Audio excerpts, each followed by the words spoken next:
gene editing, advanced biohacking, and peptides. The future of health and wellness is here, and it's brimming with possibilities.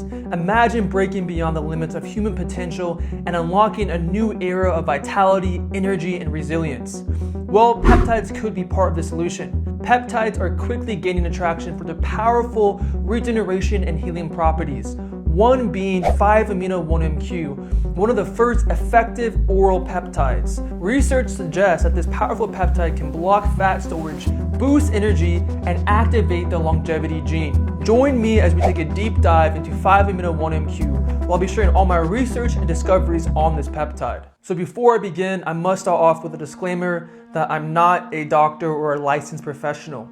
All the information in this video is purely for entertainment and educational reasons. For any concerns or questions you may have regarding your health, please seek out a licensed professional and do not consult this video.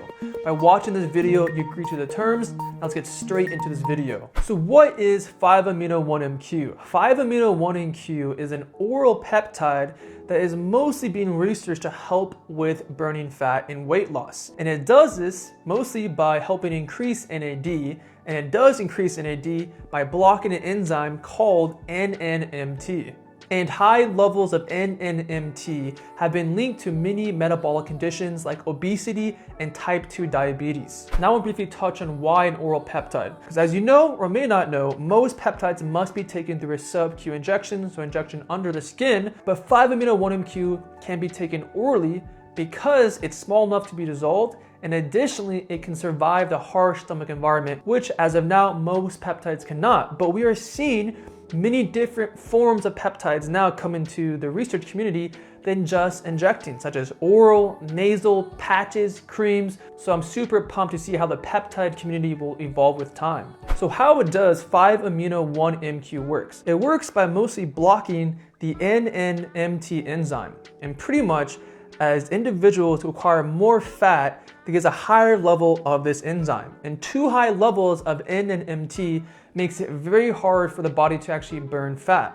So by blocking this enzyme, it creates a better environment for the body to use fat as energy, and additionally it helps increase NAD. So by having lower levels of NNMT and higher levels of NAD, this creates a very powerful environment to burn fat. And additionally, 5-amino-1-MQ has other longevity and health benefits. Additionally, research shows that 5-amino-1-MQ helps activate the SIRT-T1 gene. I may be saying that wrong, but that is considered the longevity gene, and that gene helps protect the body in multiple ways.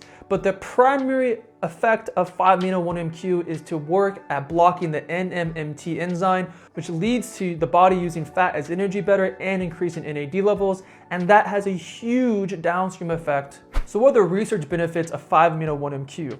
The biggest one is weight loss, especially in fat cells, increasing energy levels, reducing inflammation, improving blood sugar levels, reducing cholesterol, and helping with muscle preservation with age. Now let's go into research side effects. And for my research, the biggest one I'm seeing is just difficulty sleeping, especially if this peptide is taken too soon before bed, as this peptide helps increase energy, so that can cause sleep problems if someone is very sensitive or taken at the wrong time. Now let's go into the research, dosing, and cycling. And for my research, I'm studying different articles, research articles, experts, and Reddit forums.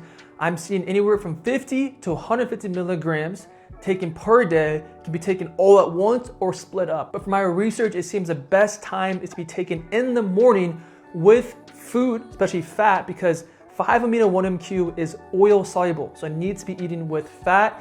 And additionally, taken in the morning, because this peptide can give you energy, so to prevent any sleep disturbances, is best taken in the morning. And when it comes to cycling, I've seen anywhere from 3 to 6 weeks long, with a 1 to 2 week break between if needing to cycle longer. Personally, I would do a longer off cycle, but it can be a shorter off cycle if the goal was not met. Now let's go into other peptides I would take with 5-amino-1-MQ. First would be some kind of GHRH with a GHRP, so such as like testosterone with ipamorelin, because those help create and release growth hormone. And growth hormone is powerful for help building muscle and burning fat and just overall metabolic health. Next would be either AOD or FRAG 176191, which that really targets fat burning.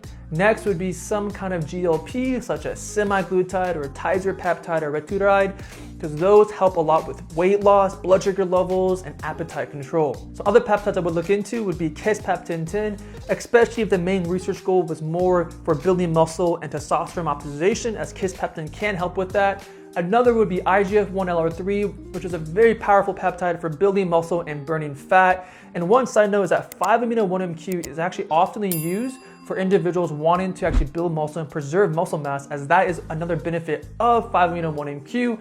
And lastly would be PEG-MGF, because this is a great peptide for muscle recovery. So again, it really depends on the researcher's goals of using 5-amino-1-MQ. Now let's go into supplements I would take with 5-amino-1-MQ. First would be some kind of bitters, as bitters are a type of herbs that help actually manage blood sugar levels, especially before meals. Next would be some kind of testosterone booster, a natural testosterone booster, as testosterone is very important for having good metabolic health. Next would be looking into vitamin D with K2, progesterone, and DHEA. Those are all precursors to having very good hormonal health, especially done in the right dosage and the right amounts. Next would be DIM. Next supplement would be NAD and glutathione. These are crucial for having good metabolic health and to detox. I think all of these together can be very powerful to combine with 5-amino-1-MQ. Now let's go into some lifestyle tools to add to 5-amino-1-MQ. First would be animal-based diet with fasting. I think this is a very powerful way to feel nourished and at the same time have great metabolic health. Next would be corrective training or just exercise, but especially corrective training. I think this is one of the best ways to be fit and to be pain-free. Next would be some kind of hot cold therapy like sauna and ice bath, which can be amazing for your hormones as well as your metabolic health and as well as detoxing. Next would be light therapy such as red light therapy, which can be very powerful for optimizing your mitochondria, and as well there's actually red light therapy devices to actually help target fat loss, which is very, very cool. And the last lifestyle tool I would look into at the right time and for some individuals would be HRT, hormone replacement therapy. I do think there's a time and place for it, and especially combining with supplements with peptides could be very, very powerful. So what are the major pros of 5-amino-1-MQ? The first pro is that it's an effective oral peptide. The second pro is that it helps increase NAD, which is vital for many different things.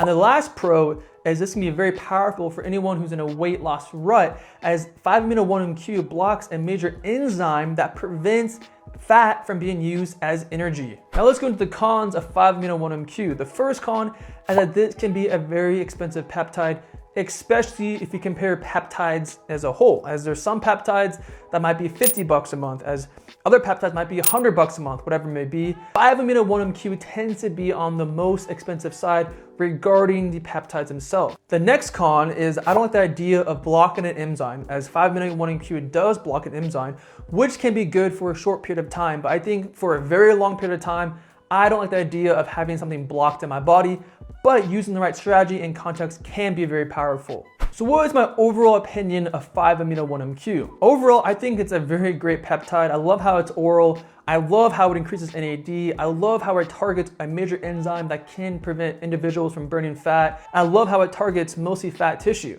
which I think is very, very cool. And I plan to take it sometime. The reason I haven't taken it is mostly because of cost. Because when I look at spending money on peptides, I try to get the biggest bang for my buck.